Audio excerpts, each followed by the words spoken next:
तसल्ली मिल गई। रात के 2 बजे मन्नू अपनी छत पर पहुंचा तो उसे ना अपना बाबू सोता दिखाई दिया और ना ही छोटे चचा। वो दबे पांव स्टेयर्स की तरफ बढ़ा ही था कि उसे नीचे आंगन में एक साया खड़ा दिखाई दिया। अरे मेरे देवता, ये कौन है? मन्नू 2 मिनट तक वहीं रुका, नीचे खड़े साये को पहचानने की कोशिश करता रहा। फिर वो साया पीछे वाले गेट की तरफ चला गया। मन्नू भी हिम्मत करके उसके पीछे गया। पिछला दरवाजा खुलने की आवाज आई। मन्नू दरवाजे पर पहुंचा तो देखा मिंकी खड़ी थी। ये कमीनी डरा दिया मुझे। कमी हुई है? इतनी रात में ऐसे शॉल ओढ़ के क्यों टहल रही है? मन्नू भाई जी, शॉल ओढ़ लो तो ऐसा लगता है जैसे कोई मुंडा हो, तो सेफ रहता है। कुछ भी, लड़की दिखने में क्या प्रॉब्लम है? आसपास वाला मुंडा कोई जाग रहा हो और देख ले कि आंगन में रात 2 बजे कोई कुड़ी वॉक कर रही है तो छते टाप के आ जाते हैं। इनकी माँ की, इतने ठरकी हो गए अपने मोहल्ले के लड़के। मिंकी ने कोई जवाब न दिया, बस घूर के देखा और मुंह घुमा लिया। अच्छा ये तो बता, क्यों टहल रही है इतनी रात को? प्रॉब्लम हो गई है भाई जी। वो मुंडा जिसके बारे में मैंने बताया था ना आपको। हाँ तो उसका क्या? आ गया? नहीं, ब्याह करने को कह रहा है। दिमाग खराब हुआ है उसका? अभी तो 16 की है, कुछ उल्टा पुल्टा सोचना भी मत। हाँ पर करनी तो पड़ेगी ना, कब तक नहीं करूँगी? मन्नू ने बड़े ध्यान से मिंकी का चेहरा देखा। वो नजर मिलाने से बच रही थी। ओह नो, नहीं यार, तू भी? क्या मैं भी? तू भी निशा की तरह? एक मारूंगी अभी। मार के कहती है मारूंगी? चोट लगी है यार इस हाथ में। नहीं भाई जी, मैं प्रेग्नेंट नहीं हूँ और ऐसे होने भी नहीं वाली। इतनी समझ तो है मुझ में, पर वो बहुत प्यार करता है। अगर जल्दी शादी नहीं की तो उसके घर वाले। अगर बहुत प्यार करता है और तू भी उसे बहुत प्यार करती है तो शादी नहीं करेगा, और फिर भी शादी कर ली तो समझ उसे तेरी कोई खास परवाह नहीं थी। और फिर वही एक लड़का नहीं है दुनिया में, बहुत लड़के हैं मिंकी, दूसरा तीसरा चौथा मिल जाएगा। सब आप जितने टैलेंटेड नहीं होते ना भाई जी कि ब्रेकअप से पहले ही मूव ऑन कर ले। मन्नू ने उसे घूरा पर फिर खुद ही मुस्कुरा दिया। तेरा टॉन्ट सही है, पर मैं ऐसा होकर बहुत खुश हूँ। तू बता, तुझे मुझसे क्या चाहिए? आप ताया जी से बात करो ना, शादी ना सही बस रोका करा दे। शादी मैं 18 के बाद कर लूंगी। ऐसा नहीं होता राजे, इस तरह पहले गांव में होता था। लड़के की एज क्या है? 21 का होने वाला है। तेरे से तो बहुत बड़ा है। मैं 30 की हो जाऊंगी और वो 35 का, तब ज्यादा बड़ा नहीं लगेगा, नॉर्मल लगेगा। सारे जवाब सोच के बैठी है। हाँ, आपसे ही सीखती हूँ। अब बताओ, करोगे ना बात? नहीं, बाबूजी नहीं मानेंगे। वो आप उन पे छोड़ दो ना, पर बात तो करो। यार तू उसको बोलना वो अपने पेरेंट्स को बस 2 साल के लिए रोक ले। ओहो, आप समझते नहीं, उसके पापा जी को कैंसर है। वो मरने से पहले बहू देखने को उतावले हो रहे हैं। अगर उन्हें इतनी भी तसल्ली मिल गई कि मैं ही उनकी बहू बनूंगी तो भी खुशी से मर जाएंगे। डोंट माइंड मिंकी, पर किसी मरते आदमी की आखिरी इच्छा पूरी करने में हम अपनी जान थोड़ी दे देंगे। मिंकी ने कोई जवाब नहीं दिया। उसने अपना मोबाइल निकाला और म्यूट करके एक वीडियो चलाया। मन्नू ने उस वीडियो में एक आदमी को बंदर की तरह खंबे पर चढ़ते देखा। फिर वो आदमी खंबे के सामने वाली बालकनी में घुस गया। तू मुझे ब्लैकमेल कर रही है? मेरा सर दर्द हो रहा है भाई जी। ताया जी उठे तो उनसे बात कर लेना प्लीज। मिंकी अंदर कमरे में चली गई। मन्नू अपना सर पकड़कर वहीं बैठ गया। सुबह 4 बजे तक मन्नू कभी बैठे बैठे झपकी लेता तो कभी आंगन में टहलता रहा। ठीक 4 बजे उसके बापू की नींद खुल गई। मन्नू ने तुरंत उनके पैर छुए। जितना है, हाँ जल्दी उठ गया, लौट रहा है? जी बाबूजी, आज दिल्ली जा रहा हूँ, काफी टाइम से काम नहीं हुआ, ऑफिस में भी कुछ दिक्कत है तो। चल ठीक है, ध्यान तो चाहिए हो। बाबूजी आपसे घर को लेके कुछ बात करनी थी। हमारा जितना जी यो घर ना बिकेगा, मान कैसा तो। नहीं बाबूजी, मुझे घर नहीं बेचना, मैं घर खरीदना चाहता हूँ। दिल्ली में किराए के मकान पर रहना बड़ा मुश्किल हो गया है। ऊपर से अब शादी भी करूंगा तो। मन्नू की बात पूरी होने से पहले ही बापू ने टोक दिया। क्या मतलब? शादी भी करूंगा तो शादी के बाद तू और तेरी लुगाई खड़े रहेगी? हमारी गैली उधर दिल्ली में गिर रहा है? मन्नू कहना तो चाहता था कि आजादी धरी है, पर उसकी हिम्मत नहीं पड़ी। बाबूजी नौकरी तो करनी पड़ेगी ना, काम भी होगा ही। बहुतों की नौकरी चाकरी बस कर, यहाँ घर के बच्चे जान और यहाँ नहीं रह सब कैसा। मैं ऐसा चाहिए तो घर में रहे, बस बात खत्म। इसके आगे मन्नू कोई बहस न कर सका। अब इससे पहले मिंकी उठ जाती और उसे पूछती कि उसने बापू से क्या बात की, वो कार लेके खिसक लिया।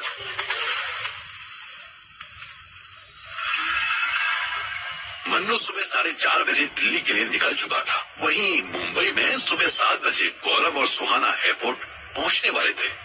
आफ्ताब ने गौरव को 20,000 रुपए दिए थे। दिल्ली की फ्लाइट उसे 7,000 में मिल गई थी। बाकी बचे पैसे वापस करने के बजाय अपने पास रखने का सजेशन उसे सुहाना ने दिया था। दोनों एयरपोर्ट चेक इन के पास खड़े थे। फ्लाइट टाइम 9:55 का था। चल, तेरा फर्स्ट टाइम फ्लाइट में बैठने का ड्रीम तो पूरा हुआ। अभी कुछ मत बोल यार, अभी कुछ नहीं पता। लास्ट टाइम भी एयरपोर्ट पे ही कॉल करके पुलिस स्टेशन बुला लिया था। तू चूतिया है रे, तुझे आना ही नहीं चाहिए था, तू डर गया। अबे यार कैसी बात करती है, मैंने फर्स्ट टाइम पुलिस वाले का फोन रिसीव किया था और उसमें भी सीधे धमकी कि अगर नहीं आया तो घर से सीधे उठवा लेंगे। यार मम्मी या पापा को थोड़ी इन्वॉल्व करता। एनीवेज तू निकल वापस जा और देख कि तेरे नए बॉस आफ्ताब साहब को कोई दिक्कत ना हो। सुहाना ने गौरव की पीठ पर एक हाथ मारा। चल ना, मैं बस इतना ध्यान रखती हूँ कि मुझे कोई दिक्कत ना हो। आफ्ताब तो मेरी इशारों पे नाचेगा, तू देखना। बहुत कमीनी है तू, और एक प्रॉमिस कर। क्या? यही कि तू आफ्ताब के साथ कुछ ऐसा वैसा नहीं करेगी। ओह रोमियो, ज्यादा आशिक मत बन। मैं किसके साथ क्या करेगी क्या नहीं ये मैं ही डिसाइड करेगी। तू सारे ऑर्डर दे रहा है मुझे, बताओ तुझे अभी। यार प्लीज ना, बात को समझ, प्लीज ऐसा मत करियो। बल्कि मैं तो ये कहूँगा कि उसको और आसिफा का चक्कर चलवा दे। ठीक है, मर मत, मैं देखती हूँ क्या हो सकता है। लेकिन आफ्ताब आइटम बहुत मजेदार है। मेरी अम्मी उसे देख लेती तो तुरंत निकाह पढ़वा देती। रहने दे, तेरी अम्मी उसे घंटा साइलेंट न करती। आफ्ताब उसका मेडअप नेम है, अंदर से तो वो धीरज ही है। मतलब? तुझे नहीं पता? अरे उसने अपना ये नाम खुद रखा है। जब हम फर्स्ट टाइम बाबा इंटरनेशनल में मिले थे तब उसने बताया तो था सबको, भूल गई? सुहाना के चेहरे पर अचानक टेंशन दिखने लगी। ओह हेल यार, ये बात आशिफा को पता है? अरे ऑफ कोर्स, उसी ने तो सबसे पहले पूछा था। पर इसमें प्रॉब्लम क्या है? तूने आसिफा को सेट तो कर दिया है ना? प्रॉब्लम है नहीं, पर हो सकती है। तू जा चेक इन कर, मैं चलती हूँ। मुझे पता करना होगा कि विशाल के स्टूडियो में उसे कोई जानता है या नहीं। गौरव को कुछ समझ नहीं आया कि सुहाना क्यों इतनी जल्दी कर रही थी, पर उसने ज्यादा दिमाग लगाना जरूरी भी नहीं समझा। वो सीधा चेक इन करने पहुंच गया।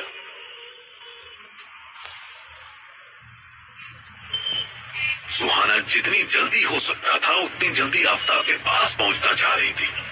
उसके दिमाग में फिट एंटीना में खतरे के सिग्नल आने लगे थे। मन्नू सुबह 7 बजे तक करनाल बाईपास पहुंच चुका था। थोड़ा रेस्ट करने के लिए उसने एक ढाबे पर कार रोकी और सबसे पहले शिवानी को कॉल किया। हेलो, ये तो लगा कि अब आप कॉल करेंगे ही नहीं। कैसी बात करती हो बेबी, भूलूंगा क्यों? वो तो मुझे घर वापस आकर दिल्ली जाना था ना। घर वापस क्यों जाना था? डायरेक्ट निकल जाते। बापू से कुछ बात करनी थी। तुम छोड़ो वो सब, ये बताओ कि घर में सब कैसे हैं? तुम्हारे दादू का क्या हाल है? दादू की तबीयत बहुत खराब है। मुझे तो डर लग रहा है। सब चाचू को याद कर रहे हैं, मुझसे पूछ रहे हैं कि वो कहाँ हैं। तो तुमने क्या बताया? वही जो न्यूज में आ रहा है कि हरियाणा पुलिस ने उन्हें पकड़ लिया था और वो भागने की कोशिश कर रहे थे तो पुलिस ने उन्हें गोली मार दी। मन्नू को कुछ डाउट हुआ। वो इस अफरा तफरी में न न्यूज देख पाया था और न ही उसने जोगिंदर से अब तक बात की थी। उसने फॉर्मेलिटी में शिवानी को अपना ध्यान रखने के लिए कहा और तुरंत अगली कॉल जोगिंदर को मिला दी। ओए मन्नू, ओए की हाल तेरे? मैं तो बढ़िया जोगी सर, पर ओए जलील ना कर भाई, वो तो सारे मेरे जूनियर थे ना वहाँ, इसीलिए कह रहा था कि सर बोल। फोन पे तो तू मेरा यार है, बोल की हो यार? होना क्या है यार, मुझे ऐसा लगा था कि उस वक्त भीड़ में से ही कुछ लोग सिकंदर को अपने साथ ले गए थे। क्या हुआ था वहाँ? हाँ यार, वो हुआ तो था, पर हमने फिर पकड़ लिया था उसे। फिर वो फायर करने लग गया तो मेरे सब इंस्पेक्टर मीना ने उसे गोली मार दी। फिर उसकी बॉडी का क्या हुआ? बॉडी तो रखी है ना मॉर्ग में। आज किसी ने क्लेम नहीं की तो। क्लेम क्यों नहीं होगी? पूरी फैमिली है उसकी बिहार में। वैसानों की बता, आज नहीं आया तो क्रियाक्रम कर देंगे। मन्नू ने फोन डिस्कनेक्ट किया और सोचने लगा। जब तक मैं उस हरामी की बॉडी ना देख लूं, मैं मान ही नहीं सकता कि वो मर गया है। लेकिन इसके घर से कोई आएगा कैसे? शिवानी को दोबारा बुलाने का कोई फायदा नहीं है। उसके घर में तो ऑलरेडी एक आदमी ऑफ होने वाला है। अगर मैं जाऊं तो नहीं नहीं नहीं, मैं बॉडी क्लेम नहीं कर सकता। मुझे पहले अपना ऑफिस देखना होगा। मन्नू को एक जोगिंदर की तरफ से एक व्हाट्सएप मैसेज रिसीव हुआ जिसमें मरे हुए आदमी की पिक्चर थी। उस लाश के फेस पर 3 गोलियों के निशान बने हुए थे। उन्हीं गोलियों की वजह से आधा चेहरा फटा हुआ था। जोगिंदर ने एक वॉइस नोट भेजा। ले भाई, तेरा सिकंदर है से था हो गया। अब तू चिल कर और जिंदा रह। मन्नू ने गहरी सांस ली और फोन जेब में डाल दिया।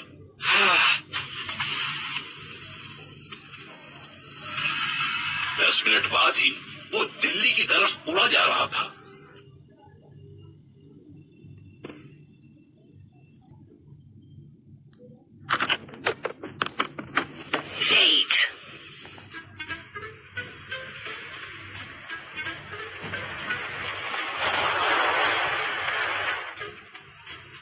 अपने नोएडा ऑफिस जाने से पहले मन्नू ने सोचा कि उसे बुरारी अपने रेंट वाले फ्लैट पर एक चक्कर लगाकर आना चाहिए। घर पहुंचा, मेन डोर खुला पड़ा था। घर में घुसते ही उसे फील हुआ जैसे यहाँ बंदरों ने घुसकर आतंक मचाया हुआ हो। हर तरफ सामान फेंका हुआ था। हॉल में पर्दा फटा हुआ था। किचन में भी डब्बे इधर उधर गिरे पड़े थे। मन्नू ने पानी लेने के लिए फ्रिज खोला। अंदर शिवानी की फेवरेट रेड कलर की सिपिंग वाली बोतल तो रखी थी, साथ में एक पैकेट दूध भी रखा हुआ था। दूध के पैकेट में दांत से काटकर छोटा सा छेद किया हुआ था और पैकेट को अंडे की ट्रे की जगह ऐसे फंसा कर रखा था कि वो गिरे ना। शिवानी तो कभी ऐसे दूध नहीं रखती थी। उसने पैकेट की डेट देखी और हैरान हो गया। बेंचोद, ये तो कल एक्सपायर हो गया। मतलब यहाँ कोई। मन्नू का कंफ्यूजन बढ़ता ही जा रहा था। वो बेडरूम पहुंचा तो देखा कि पूरे घर में सिर्फ बेडरूम ही था जहाँ गंदगी नहीं थी। साफ चादर बिछी हुई थी, तकिए अच्छे से रखे थे। बेड साइड में शिवानी एक पेंगुइन शेप का छोटा क्यूट सा डस्टबिन रखी थी। मन्नू को वो थोड़ा भरा हुआ लगा। वो डस्टबिन के पास गया ही था कि उसे बाहर का दरवाजा बंद होने की आवाज आई। मन्नू को किसी लड़की के हंसने की आवाज आई। उसने तुरंत अपनी गन निकाली और बेडरूम के दरवाजे के पीछे छुप गया। रुको ना, वेट, मुझे चाय पीनी है। पहले चाय बनाओ ना। बेबी, पहले मुझे पीने दो ना, फिर चाय पिलाऊंगा। मन्नू ने दरवाजे की झिझरी से आंख लगाकर बाहर देखा। जाओ ना, पहले चाय, वरना कुछ नहीं।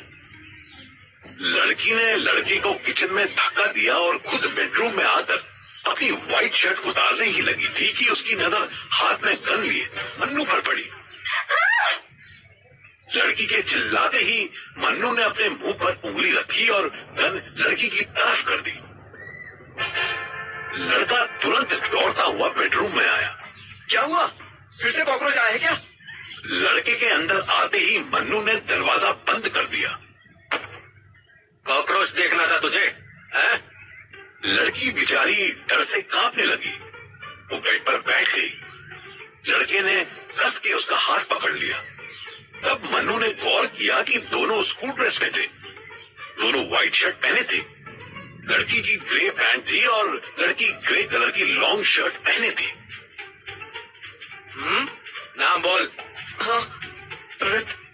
ऋत्विक। पूरा नाम बोल। ऋत्विक प्रकाश। लड़की का?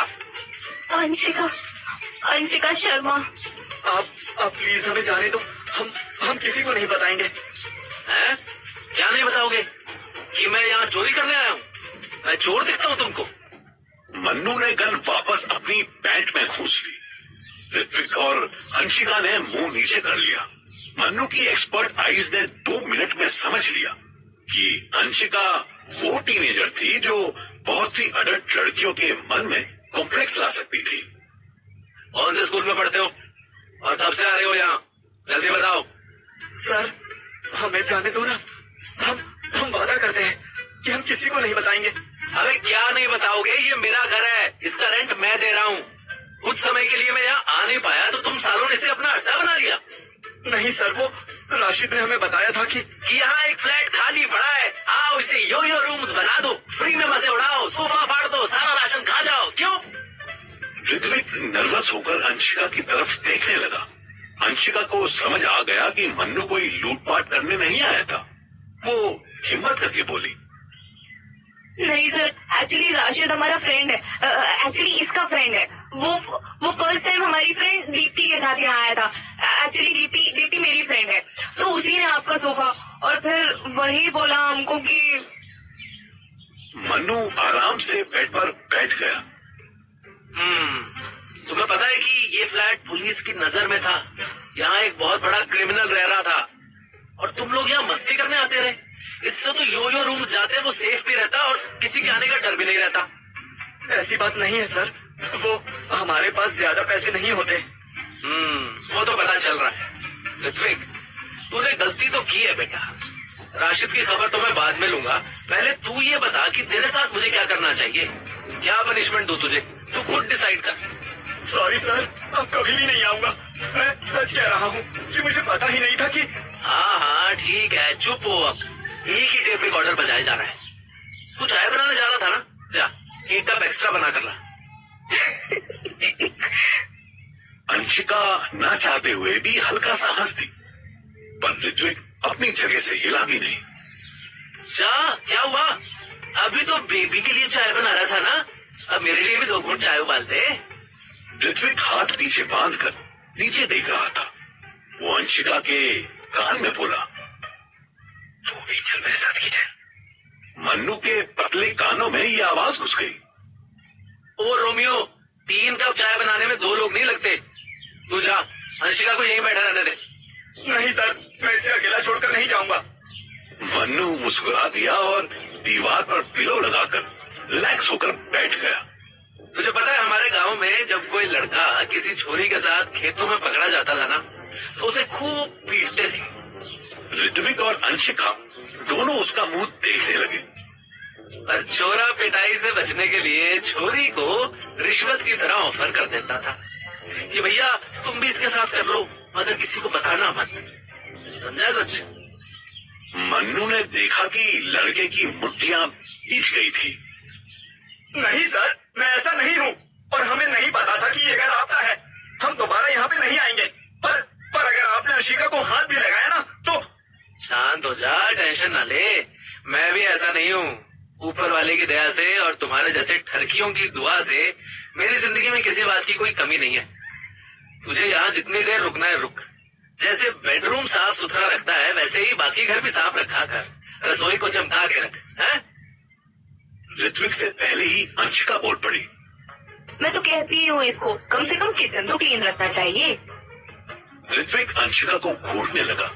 अंशिका को उसके घूरने का कोई फर्क न पड़ा। वो तो ऐसे फैल के बेड पर बैठी थी कि अगर ऋत्विक न होता या गुस्से में कहीं चला जाता तो वो खुद ही मन्नू को खींच लेती।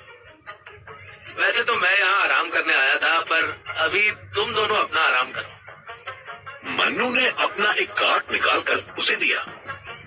ऋत्विक के प्रकाश, मुझे इस नंबर पर हेलो लिख के भेज ताकि मेरे पास तेरा नंबर आ जाए और उसी नंबर पर तू मुझे राशिद की सारी डिटेल्स भेज।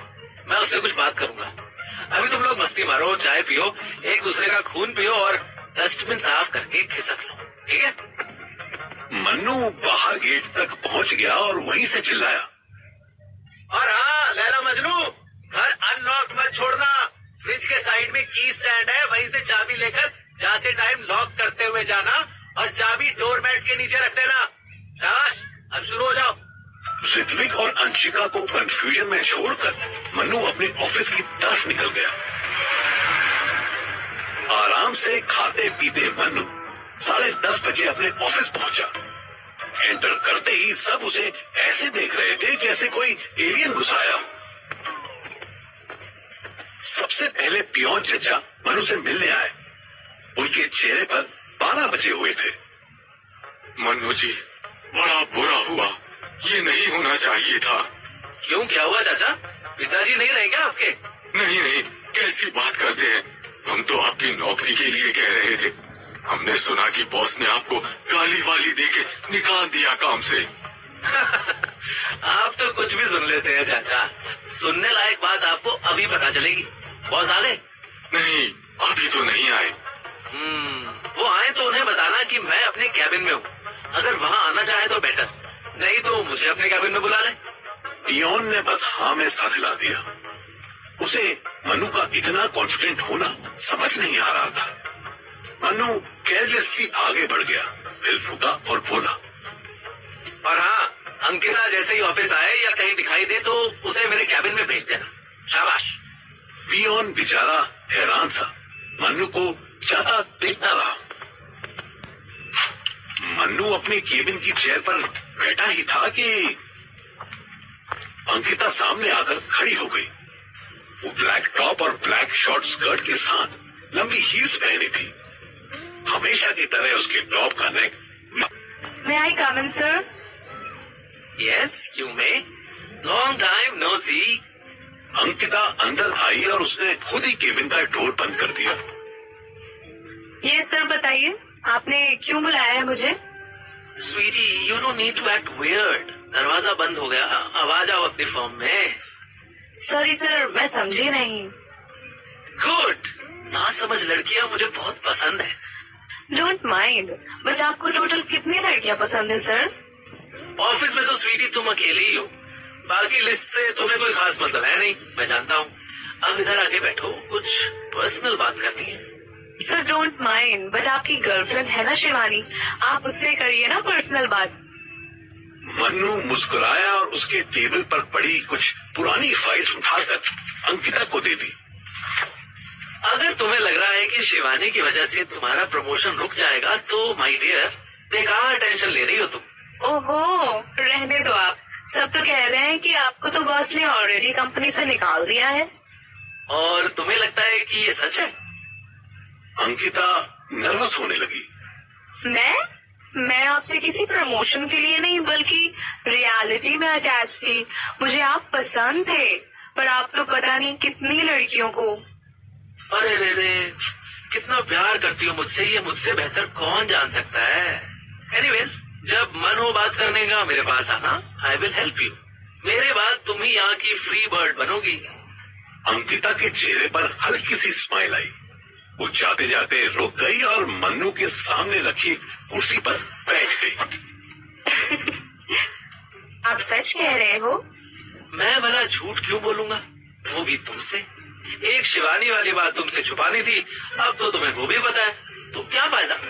ओके, बताओ आपको मेरी क्या हेल्प चाहिए? डार्लिंग, मुझे तुम्हारी हेल्प नहीं चाहिए, तुम्हारी एक सर्विस चाहिए। उसके रिटर्न में मैं तुम्हें बहुत कुछ दूंगा। दरवाजा नॉक हुआ तो दोनों ही पहले अलर्ट हुए, फिर अंकिता मुस्कुरा दी। यह प्यून चाचा को पता नहीं कौन सी आग लगी है कि हम दोनों को एक साथ कैबिन में देखते ही उनको कोई ना कोई काम याद आ जाता है। मैं खोलती हूँ। गेट के बाहर पियोन नहीं बल्कि उनका बॉस रायजादा खड़े थे। बॉस को देख अंकिता सहम गई। वो जैसे ही एक साइड हटी, बॉस और मनु दोनों एक दूसरे को घूरने लगे।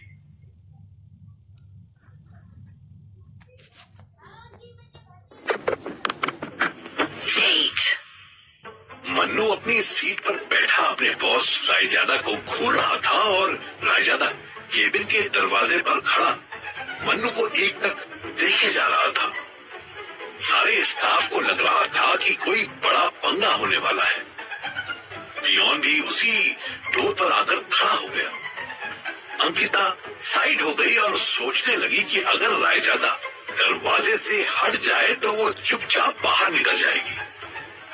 मनु को वो सारी गालियां याद आ गई जो रायजादा ने उसे फोन पर दी थी। बॉस भी वो सारी धमकियां याद कर चुका था जो मनु ने उसे गालियां बकते हुए दी थी। मनु जी, आप जरा बाहर आइए। बाहर बुलाने की बात सुनते ही पियोन के चेहरे पर स्माइल आ गई। सारा स्टाफ सांस रोककर नए ड्रामे का वेट करने लगा। मनु शान से चलता हुआ बाहर आया। उसके बाहर आते ही बॉस बोला, After a long time, my tiger is back in the office. Let's clap for him, guys. सब हैरान होकर मन्नू का मुंह देखने लगे। लगता है मुझे खुद ही ताली बजानी पड़ेगी। मन्नू को ताली बजाने का ड्रामा करता देख पूरा स्टाफ क्लैपिंग करने लगा। बॉस ने मन्नू के कंधे पर हाथ रख दिया। भाई, हम और आप तो सिर्फ और सिर्फ क्लेम बचाने की कोशिश करते हैं, पर मन्नू जी ने तो ना सिर्फ 1 CR का क्लेम बचाया बल्कि एक बहुत बड़े गुंडे को अरेस्ट भी करवा दिया। एंड सर, उस बहुत बड़े गुंडे को अब गोली मार दी गई है। हरियाणा पुलिस ने उसका एनकाउंटर कर दिया है। बहुत बढ़िया, बहुत बढ़िया। और अपना गौरव भी आ जा रहा है। 12:30 की ट्रेन है उसकी। अच्छा, वो अभी भी ट्रेन में ही है? हाँ, वो थोड़ा सीधा है ना, तो उसे ऐसी ट्रेन मिल गई जिसका रूट बहुत लंबा है। बॉस मन्नू के कंधे पर हाथ रखता हुआ उसे अपने केबिन में ले गया। मन्नू ने पलटकर देखा तो पियोन और अंकिता दोनों उसी की तरफ देख रहे थे। पियोन के चेहरे पर हैरानी थी और अंकिता स्माइल कर रही थी। आओ मन्नू यार, बैठो और बताओ क्या क्या हुआ इस बीच। मन्नू बॉस के बैठने से पहले ही एक विजिटिंग चेयर पर बैठ गया और वेट करने लगा। बॉस ने अपने ऑफिस का डोर बंद किया और अपनी चेयर पर आया। देखो यार मन्नू, वो मेरी बहन और जीजा ने मेरी माँ बहन कर रखी थी। तुम तो समझते हो ना यार, फैमिली पंगे। बिल्कुल समझता हूँ सर, इसीलिए मैं कोई ऐसा काम नहीं करने वाला जिससे आपकी मुसीबत और बढ़े।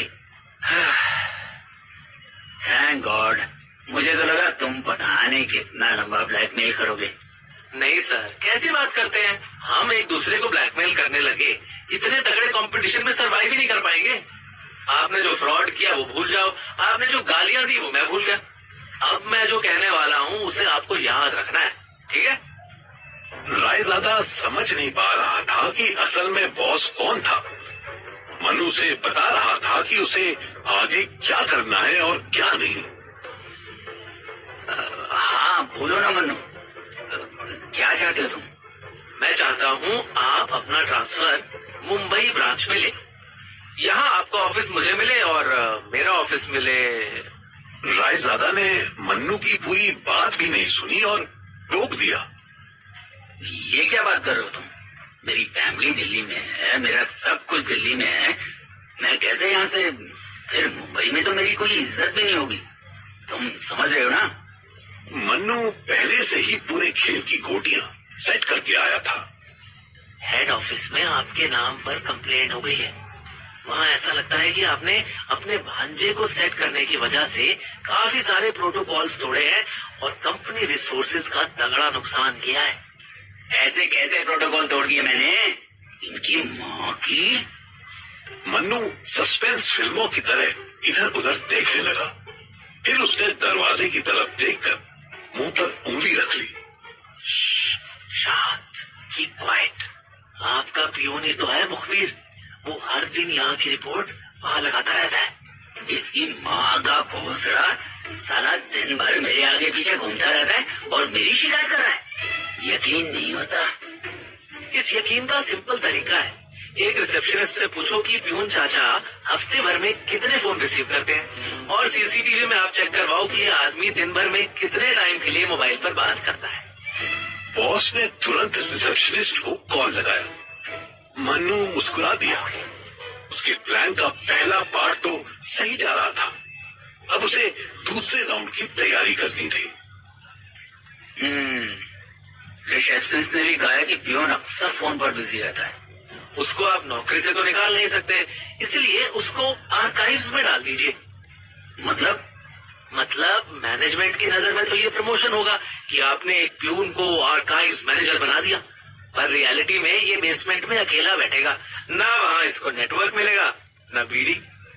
रायजादा कुछ सेकंड्स तक सोचता रहा, फिर मुस्कुराया। तुम सारी प्लानिंग पहले से ही करके रखते हो मनु। बहुत अच्छे, अब मेरा भी ट्रांसफर रुकवा दो तो बात बने, फिर जो तुम कहोगे वो करूंगा तुम्हारे लिए। मनु सोचने लगा। क्योंकि जैसा प्रमोशन तुम पियोन का करवा रहे हो, मुंबई जाना मेरे लिए भी कुछ ऐसा ही प्रमोशन होगा यार। मैनेजमेंट को तो लगेगा कि मैं उनके पास आ गया हूँ, उनके फेवर में हूँ, लेकिन मेरा घर, मेरी फैमिली सब तो दिल्ली में है।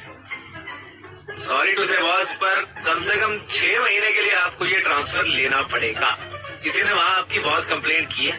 6 महीने वहीं बैंड्रा में रहिए, अपना जादू चलाइए और यहाँ की चिंता से मुक्त हो जाइए। रायजादा को समझ नहीं आ रहा था कि मनु उसे ऑफर दे रहा था या अल्टीमेटम दे रहा था। अपने बॉस के सामने सामने ही मनु ने अपने दोनों पैर टेबल पर रख दिए और बड़े स्टाइल से बोला, बॉस, अरुण अच्छा लगता है, इसको प्रमोट करना चाहिए।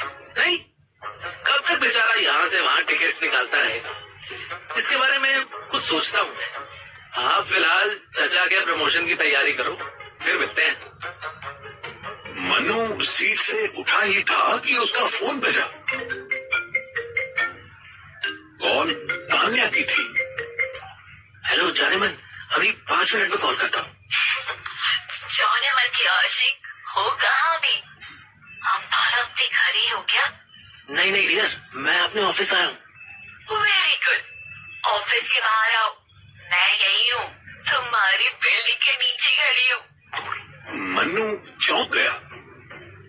तुम ऑफिस कैसे आ गई? I mean, तुम्हें कैसे पता चला एड्रेस? पुलिस वाली हूँ, एक ऑफिस एड्रेस नहीं निकलवा पाऊंगी। अब आओ जल्दी, मुझे कुछ बात करनी है। मन्नू को खुश होने के लिए 10 मिनट भी पूरे नहीं मिले थे। अब ये तान्या पता नहीं कौन सी इंपॉर्टेंट बात लेकर आई थी। मन्नू ऑफिस से बाहर निकला ही था कि उसे एक पुलिस जीप खड़ी दिखी। तान्या अंदर पैंट शर्ट पहने बैठी मुस्कुरा रही थी। उसकी आंखों पर चुलबुल पांडे स्टाइल का चश्मा भी था। What a pleasant surprise! अचानक आ गई, एक बार इन्फॉर्म तो करती। हाँ, जैसे तुमने बड़ा इन्फॉर्म किया था मुझे दिल्ली आने से पहले, वो तो मैं ऑफिस देखने आई हूँ, तो सोच रहा कॉल कर लो। अच्छा ये सब छोड़ो, शाम को मुझे लेके चलो कहीं। जानेमन, आज शाम तो पॉसिबल नहीं हो पाएगा, क्योंकि मैंने तुमसे पूछा थोड़ी है, मैं तुम्हें बता रही हूँ, मुझे आज कहीं लेके चलो। तुम्हारा दिल्ली में बिल्कुल मन नहीं लगता है, फालतू है एकदम। बट डार्लिंग, ये नोएडा है। हाँ, एक ही बात है, शाम को मुझे कहाँ मिलोगे तुम? तुम्हारे पास तो ये पावरफुल जीप है ना, यही मिल जाऊंगा, लेने आ जाना। नहीं, ये तो सर साहब की जीप है, मैं चुपके से उड़ा लाई। शाम को मुझे मजनू की टीले पर मिलो, ठीक है? मन्नू ने हाँ में सर हिला दिया। तान्या ने एक फ्लाइंग किस दिया और जीप आगे ले गई।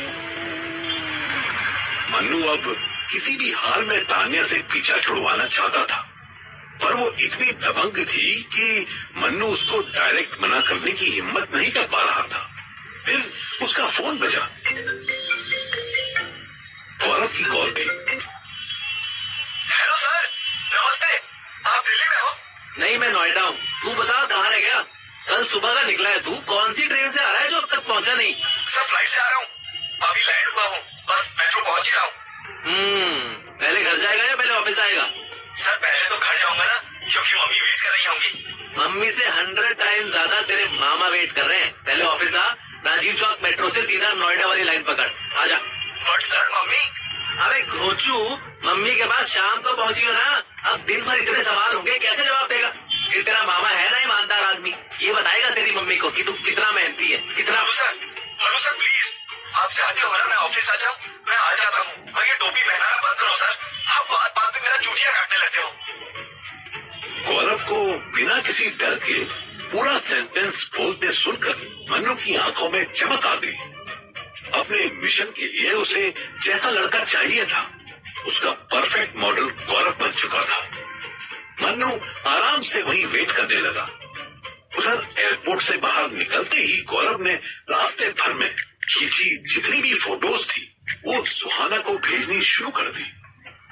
एक साथ 40-50 फोटोज रिसीव करके सुहाना का फड़कता हुआ वॉइस नोट आया।